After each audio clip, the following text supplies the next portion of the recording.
This is the Glendale catwalk. Or part of it, anyways. Gila National Forest. Yeah, it's in the Gila National Forest in New Mexico. A steady supply of water was needed to run the steam engine that powered the silver and gold processing mill. A 3-mile pipeline was built up Whitewater Canyon, an engineering feat that probably wouldn't be attempted today.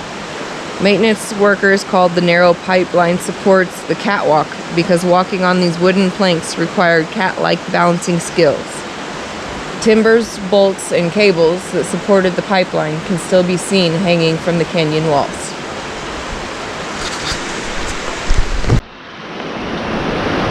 One of the old supports.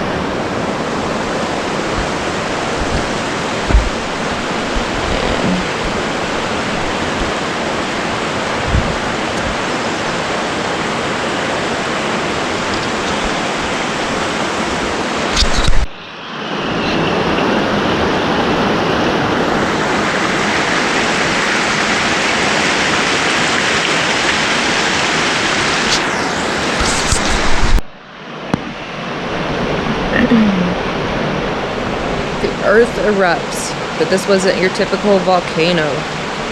Instead of a tall mountain where one eruption vent, a huge magma chamber gave rise to many vents, each bursting like air bubbles in a giant pot of oatmeal. The combined explosions, spread over many miles, were at least 1,000 times greater than the Mount St. Helens eruption of 1980. The explosion spewed huge amounts of hot pumice and ash, which spread across the countryside for 50 to 60 miles, and often accumulated hundreds of feet deep. Layer upon layer of ash was added, each different color and each taking years to cool and harden into the rock you see in front of you.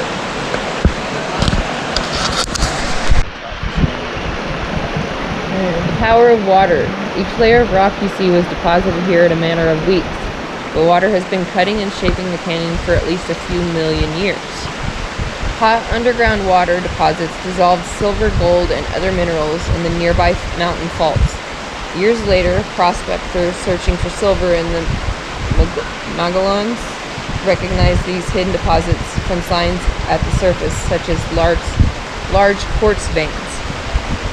As you walked here, did you notice how the canyon changed? Here the canyon is narrow because the rock is hard.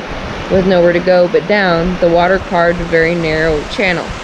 The canyon is wider at the beginning of the trail because the rock is softer and more easily eroded. Floods continued to carve the canyon deeper, creating new pools while wiping out the old. Water undercuts the walls, causing slabs to break away, tumbling and bouncing their way downstream.